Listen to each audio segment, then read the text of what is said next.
The Trance has always been Giant's go-to trail bike, the jack of all trades if you will, a bike that's capable of doing a little bit of everything out on the trail, but never really the kind of bike that's going to particularly excite you and set your heart racing. Now, the same cannot be said about the new bike. This is the 2022 Giant Trance Advance. Giant has rebuilt the frame from the ground up, and the performance of this bike has been absolutely supercharged in every area.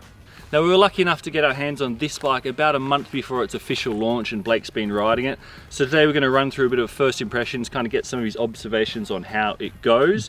Mate, I have to ask you first up, this frame, this does not look like the skinny little Trance of past. This thing looks burly, it looks fast. Mate, tell us a bit about how it goes. So when we first received photos of this bike, before we'd actually unbox it and all these types of things, I actually thought they'd put the wrong group set on a rain frame set.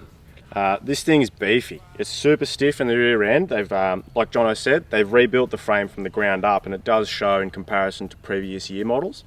We've got a little bit of geometry adjustment, which we'll touch on later on, but main things to take away from it are we've got a nice beefy, strong looking frame set while still remaining a super lightweight bike overall. One of the things that's changed a lot about the new bike is a travel increase. We're now up to 130 in the front and 120 in the rear. That's 5mm more than years past. It's also, as Blake said, got adjustable geometry with two settings, a high and a low, and the bike's a lot slacker than we've ever seen before.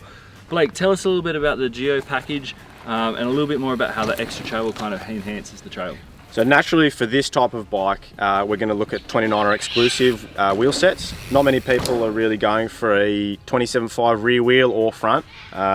So that coupled with some much more aggressive geometry. We've got a flip chip in the suspension, so we've got two different settings, a little bit more suspension, and we've got a very, very aggressive trail bike. Very, very maneuverable in the corners, even though it's got that larger rear wheel. I myself, as I've always said, I'm a shorter guy. Generally, I gravitate towards a mullet setup, but on this thing, there was no point that I was sort of wishing I had that smaller rear wheel. Especially, I've been running it in the low setting. I haven't put it in the high setting yet, but I'll be doing that shortly. Very, very maneuverable. It just wants to play. That coupled with the stiffer rear end, and obviously it's got a much stiffer front end due to a bit of increased carbon fiber in the front there. It's just a play machine. Now Blake, one of the things I really like about this bike we've never seen on a Giant before is this guy right here. It's a storage window, a storage compartment that's built right into the down tube here. We've seen it on a couple other bikes, but the first time we've seen it on a Giant. Mate, is it handy being able to sort of stuff a jack or some spare tubes and bits and pieces in the frame? Absolutely. I think every bike is going to end up having something similar to this in the down tube. It's the type of thing where, yeah, it might not scream at you saying, oh, why do we really need that? But it's the type of thing where once you've got it, you realize a million different uses for it.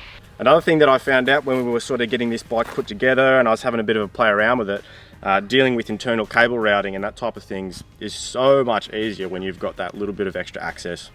So the Trance Advance, which is obviously the carbon, comes in 3 different spec models to Australia this year. One of the key features why that is because it comes with the insane Fox live valve suspension system.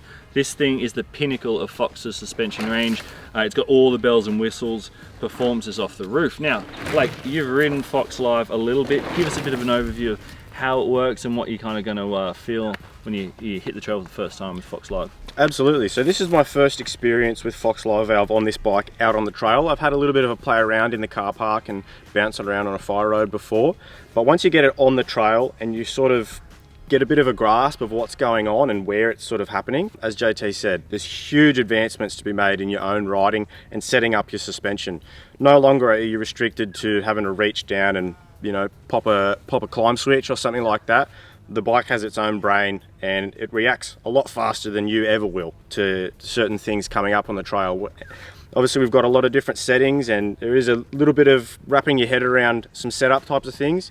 It's got a very, very good Bluetooth app which you can jump on there and sort of make up different profiles for different riding zones that you might be going to.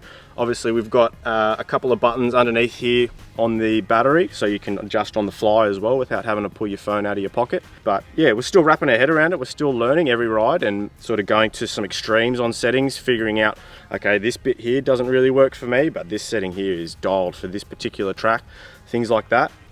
Yeah, it's sort of blown the socks off a little bit. So we've been out here all morning shooting clips and whatnot that you're going to see now. And Blake, one of the things, mate, I'm watching you ride this bike down some pretty hectic trails. You are flying. This doesn't seem like your regular 120mm bike.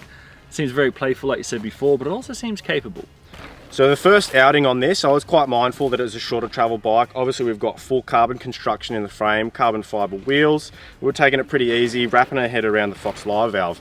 But the more sort of comfortable I got on the bike and noticed how playful it was, it really does like jumping. We started sort of going to a few gnarlier sort of trails. As you've seen from this video, yeah, it's not afraid to send. You'd be pretty surprised if you were to sort of jump on it not knowing how much travel it had or anything like that. And yeah, the bike is just so capable for 120 millimeter travel. Last year I rode another bike that was similar sort of travel, but it didn't feel like it could handle aggressive riding anywhere near as well as this. So there you have it. This bike has clearly impressed Blake straight out of the gates, and we're going to be holding on to this thing for a couple of months still to come. So tune back into Revo, keep an eye on us. We're going to have plenty more updates and information about this thing, including a big wrap-up video later on. Mate, that's us for now. Let's go hit some more trails, and happy trails. Rip in.